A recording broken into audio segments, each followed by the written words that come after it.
IAS institute నిర్వహిస్తున్న all India scholarship exam pass అవ్వండి. 2 years ఫీజులో 50% మాత్రమే పే చేయండి.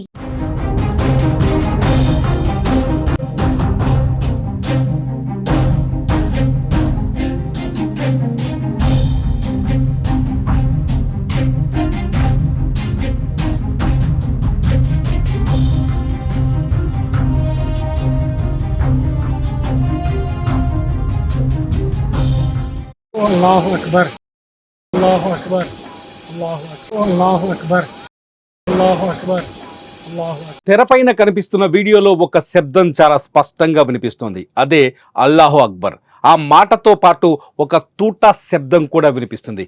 ఇది ఎక్కడో కాదు, బైసరన్ వ్యాలీ. ఎక్కడైతే పహల్గామ్ దాడి జరిగిందో ఆ దాడి జరిగిన ప్రాంతం బైసరన్ వ్యాలీ.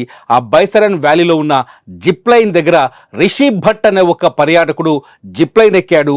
అతన్ని జిప్లైన్ తీగ పైన పంపించే ముందు ఒక శబ్దం వినిపించింది. అదే అల్లాహు అక్బర్ అని. అల్లాహు అక్బర్ అల్లాహు అక్బర్ అల్లాహు అక్బర్ అల్లాహు అక్బర్ అల్లాహు అక్బర్ అల్లాహు అక్బర్. అతను ఎవరో కాదు, ఆ జిప్ లైన్ కోసం పనిచేస్తున్న కశ్మీరీ ఉద్యోగి అని తెలుస్తోంది.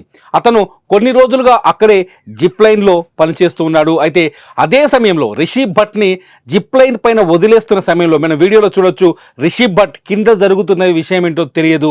అతను నవ్వుతూ సంతోషంగా సెల్ఫీ వీడియో రికార్డ్ చేస్తున్నాడు. కానీ ఆ వీడియో కింది భాగంలో టెర్రరిస్టులు అక్కడి టూరిస్టులను వెంటాడుతున్న దృశ్యాలు కూడా మనకు కనిపించాయి.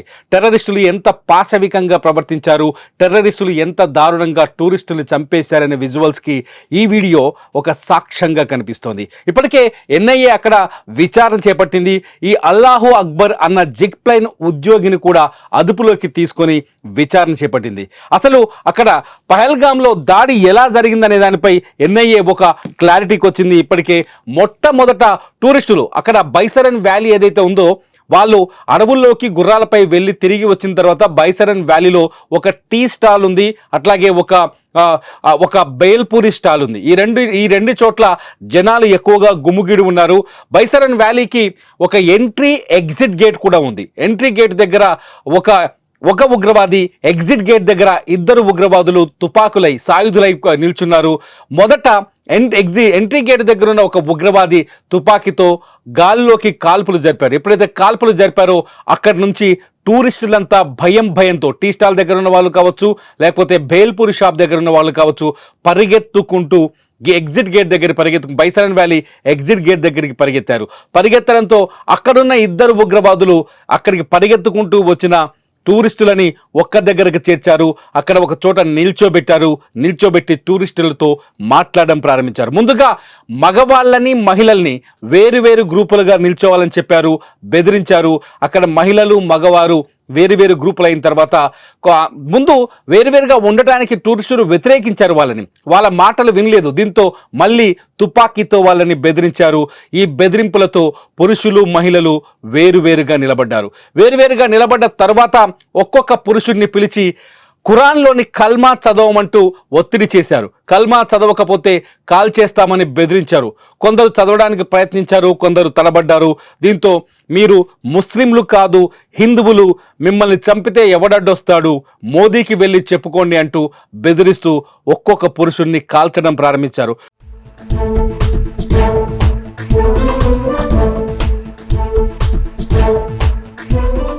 కాల్పులు మొదలవ్వడంతోనే అక్కడున్న వాళ్ళంతా గుంపులుగా ఉన్న వాళ్ళంతా పరిగెత్తే ప్రయత్నం చేశారు. ఆ పరిగెత్తుతున్న సందర్భమే ఇప్పుడు మీరు zip line video Rishi Bhatt record చేసిన సెల్ఫీ వీడియోలో చూడొచ్చు. పరిగెత్తుతున్న సందర్భంలోనే ఒక్కొక్కరు చెల్లా చెదురయ్య పార్కులో చూడండి, గ్రీన్ పార్కులో పరిగెడుతున్నారు. వాళ్ళ కింద పరిగెత్తే వాళ్ళంతా ఉగ్రవాదుల కాల్పులతో ఎగ్జిట్ గేట్ దగ్గర 2 ఉగ్రవాదులు కాల్పులతో పరిగెత్తుకుంటూ వెళ్తున్న వీడియోస్ చూస్తున్నారు. ఈ పరుగులు కేవలం ఉగ్రవాదుల కాల్పుల శబ్దాలు. కాల్పులు మొదలైన తర్వాతే ప్రారంభమైంది. నిజానికి జిప్ లైన్ వైర్ పైన ఉన్న రిషి భట్కు తెలియదు అక్కడ ఉగ్రవాద చర్య జరుగుతుందని, అక్కడ కాల్పులు జరుపుతున్నారని. తన మాదిరిగానే కాశ్మీర్కి, పహల్గామ్కి, బైసరన్కి వచ్చి ఎంజాయ్ చేద్దామనుకున్న పట్టుకొని ఉగ్రవాదులు కాలుస్తున్నారనే విషయం తెలియదు. అందుకని అతని మొహంలో నవ్వు కనిపిస్తుంది. విచిత్రం ఏంటంటే అతని జిప్ లైన్ వైర్ వేదికి వైర్ పైకి పంపిస్తున్న ఒక వ్యక్తి, క్యాప్ పెట్టుకున్న వ్యక్తి అల్లాహు అక్బర్ అంటున్నాడు. అప్పటికే అతనికి తెలుసు అక్కడ కాల్పులు జరుగుతాయని, జరుగుతున్నాయని. అందుకని ఎన్ఐఏతో పాటు ఎఫ్ఎస్ఎల్ గ్రూప్, ఎన్ఐఏ నుంచి 6 వ్యక్తులు, అట్లాగే ఎఫ్ఎస్ఎల్ గ్రూప్ నుంచి 4 వ్యక్తులు, మొత్తం 10 మంది బృందం ఇవ్వాలే కశ్మీర్లో పహల్గామ్లో విచారణ చేసింది, సీన్ రీకన్స్ట్రక్ట్ చేసింది. మొదట ఉగ్రవాదులు ఎక్కడ కాల్పులను మొదలుపెట్టారు, ఫస్ట్ ఎవరిని కాల్చారు, ఏమేమి అడిగారు అనే విషయాన్ని ఒక్కొక్కరిగా దాదాపు అక్కడ షాపులు నిర్వహిస్తున్న 45 మందిని పిలిచి విచారణ చేపట్టింది. అందులో ఈ అల్లాహు అక్బర్ అన్న వ్యక్తి కూడా ఉన్నాడు. అల్లాహు అక్బర్, అల్లాహు అక్బర్, అల్లాహు అక్బర్, అల్లాహు అక్బర్, అల్లాహు అక్బర్. అతన్ని అనుమానితుడిగా భావిస్తోంది. ఎందుకంటే కాశ్మీర్లో ఏ ఉగ్రవాద చర్యలో చూసినా స్థానికుల సహకారం చాలా స్పష్టంగా బయటపడింది. లోకల్స్ అక్కడి ఉగ్రవాదులకు, పాకిస్తానీ ప్రేరేపిత ఉగ్రవాద సంస్థలకు సహాయ సహకారాలు అందిస్తున్నారు. సహాయం అందించడానికి 2 కారణాలున్నాయి. ఒకటి, సహాయం చేయకపోతే హత్య చేస్తారని, రెండోది పాకిస్తాన్ ఉగ్రవాది సంస్థలకు సింపథైజర్స్గా పనిచేయడం. ఇప్పుడు కాశ్మీర్లో ఎన్ఐఏ కొత్త అలర్ట్స్ని కూడా జారీ చేసింది. ఇక్కడ స్లీపర్ సెల్స్ అలర్ట్ అయ్యాయని, ఏ క్షణంలోనైనా కాశ్మీర్లో మరో ఉగ్రవాద దాడి జరిగే అవకాశం ఉందని చెప్పేసి ఇంటెలిజెన్స్ వర్గాలు కూడా హెచ్చరిస్తున్నాయి. ఇవాళ మొత్తం జరిగిన విచారణలో మొట్టమొదట కాల్చింది ఎవరిని అంటే వినయ్ నర్వాల్, ఎవరైతే హిమాచల్ ప్రదేశ్కి సంబంధించిన లెఫ్టినెంట్ నెవీ కమాండర్ ఉన్నారో అతన్నే మొదటిసారి ఉగ్రవాదులు ఫస్ట్ అతన్నే కాల్ చేసినట్టుగా తెలుస్తుంది. అతన్ని కాల్చిన తర్వాత మిగతా వారంతా పరిగెత్తారు. అందులో మన తెలుగు వాళ్ళిద్దరూ, చంద్రమౌళి, నెల్లూరు కావలికి చెందిన మధుసూదన్ రావు ఇద్దరు ఉన్నారు. ఈ 2 వ్యక్తులు కూడా ఉగ్రవాదుల కాల్పుల్లో చనిపోయారు. చాలాసార్లు అక్కడ పనిచేసే ఒక కాశ్మీరీ ముస్లిం మాత్రం ఉగ్రవాదుల్ని వ్యతిరేకించారు, కాల్పుల్ని అడ్డుకునే ప్రయత్నం చేశాడు. అతన్ని దాదాపు చాలాసేపు పోరాటం చేశాడు. అటువంటి సాహసం చేసిన వాళ్ళు కూడా అక్కడ ఉన్నారు. వాళ్ళు కూడా ముస్లింసే. చాలామంది టూరిస్టులపై తొలుత ఏదైతే బైసరన్ గేటు దగ్గర కాల్పులు మొదలయ్యాయో అనేక మంది టూరిస్టుల్ని, అక్కడ ఉన్న షాపుల వాళ్ళు కావచ్చు, అక్కడ ఉన్న మరికొందరు వ్యక్తులు కావచ్చు, లోపల ఎవరికీ కనబడకుండా దాచిపెట్టారు. అక్కడ ఉన్న చాలా మంది ప్రాణాలని కాపాడారు. ఇవాళ ఎన్ఐఏ విచారణలో ఒక వ్యక్తి, కాశ్మీర్కి సంబంధించిన ఒక వ్యక్తి 11 మంది టూరిస్టుల ప్రాణాలని కాపాడినట్టుగా చెప్తున్నారు. మొత్తానికి అక్కడ మానవత్వం కనిపించింది, విద్వేషం కనిపించింది, అట్ ది సేమ్ టైం అక్కడ భయం కూడా కనిపించింది.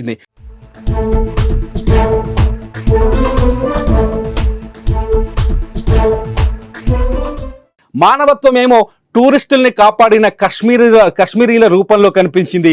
విద్వేషమేమో టూరిస్టులపై కాల్పులు జరిపిన ఉగ్రవాదులుగా కనిపించింది. భయమేమో ఉగ్రవాదులకు భయపడి వాళ్లకు మద్దతు ప్రకటిస్తున్నట్టుగా కొందరు కశ్మీరీల వాయిస్ వినిపించింది. ఇప్పుడు ఆ వీడియోని మనం స్క్రీన్లో చూసాం. మొత్తానికి పహల్గామ్లో మొత్తంగా ప్రస్తుతానికి కూడా ఉద్రిక్త పరిస్థితులు ఉన్నాయి. అయినప్పటికీ అక్కడికి కొందరు టూరిస్టులు బయలుదేరే ప్రయత్నం చేస్తున్నారు. ఒమర్ అబ్దుల్లా ఎవరైతే కశ్మీర్ ముఖ్యమంత్రి ఉన్నాడో ప్రత్యేక రాష్ట్ర హోదా కంటే ముందు మా కాశ్మీర్లో శాంతి కావాలని అసెంబ్లీలో ప్రసంగించారు. మళ్ళీ టూరిజం అక్కడ పునరుద్ధరణ కావాలని ఆయన వేడుకున్నారు. ఇప్పటికే కాశ్మీర్లో 87 టూరిస్టు ప్రాంతాల్లో 48 టూరిస్టు ప్రాంతాన్ని మూసివేశారు. అక్కడ భద్రతా లోపాలున్నట్టుగా గుర్తించారు. పూర్తి సెక్యూరిటీ లేకపోతే అక్కడ టూరిస్టుని అనుమతించబోమని చెప్తున్నారు. కాశ్మీర్కి అత్యంత ఆదాయ వనరుగా ఉన్న టూరిజానికి ఉగ్రవాద చర్యతో ఒక్కసారిగా బ్రేకులు పడ్డట్టుగా కనిపిస్తున్నాయి.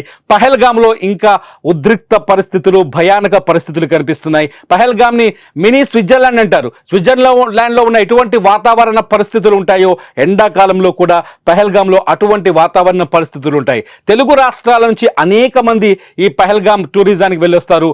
మన తెలుగు వాళ్ళు ఇప్పటికే చాలా మంది వేసవి సెలవుల్లో అక్కడికి వెళ్ళేసి వచ్చారు. ఇంకా చాలా మంది వెళ్ళడానికి బుక్ చేసుకున్నారు. కానీ పహల్గామ్ దాడి తర్వాత ప్రస్తుతానికి అక్కడ ఉద్రిక్త వాతావరణ పరిస్థితుల్లో అనేక మంది టూరిస్టులు తమ పర్యటనని వాయిదా వేసుకున్నారు. మొదట ఇదంతా ఎన్ఐఏ ఇవాళ పూర్తి స్థాయిలో పహల్గామ్లో పనిచేసింది. పూర్తి స్థాయిలో అక్కడ ఏం జరిగిందనే విషయాన్ని సీన్ రీకన్స్ట్రక్ట్ చేసే ప్రయత్నం చేసింది.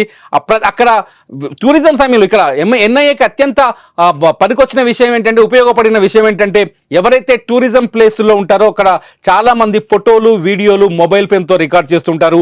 మరికొంతమంది సొంతంగా ఫోటోగ్రాఫర్లను కూడా ఏర్పాటు చేసుకున్నారు. ఎన్ఐఏ దగ్గర ఒక కీలక వీడియో ఉంది. ఒక వ్యక్తి ఈ టూరిస్టులకు భయపడి, ఈ టెర్రరిస్టులకు భయపడి ఒక వ్యక్తి చెట్టు కొమ్మపైకి ఎక్కాడు. దాక్కుంటాడు, ఆ కొమ్మ పైన దాక్కొని అక్కడ జరుగుతున్న మానవత్వపు హత్యని, ఉగ్రవాదుల రక్త పిపాసాన్ని, ఉగ్రవాదుల చర్యల్ని తన కెమెరాలో రికార్డ్ చేశాడు. ఆ వీడియో ఇప్పుడు ఎన్ఐఏ దర్యాప్తుకి అత్యంత కీలకమైన ఆధారంగా మారింది. మొత్తానికి ఇవాళకున్న అప్డేట్ ప్రకారం ఇప్పటికే కాశ్మీర్లో దాదాపు 14 మంది ఉగ్రవాదులు, లోకల్ ఉగ్రవాదులు, 7 మంది పాకిస్తాన్ ఉగ్రవాదులు అక్కడ స్థిర నివాసాలు ఏర్పాటు చేసుకొని ఉన్నట్లుగా గుర్తించాయి భద్రతా బలగాలు. అందులో 10 మంది ఉగ్రవాదుల ఇళ్లని ఇప్పటికే కూల్చిపడేశారు. మిగతా వాళ్ళ నివాసాల కోసం వెతుకుతున్నారు. కనిపించిన ఉగ్రవాదుల్ని కాల్చి పడేసేందుకు ఆర్మీ తీవ్రమైన చర్యలు తీసుకుంటుంది.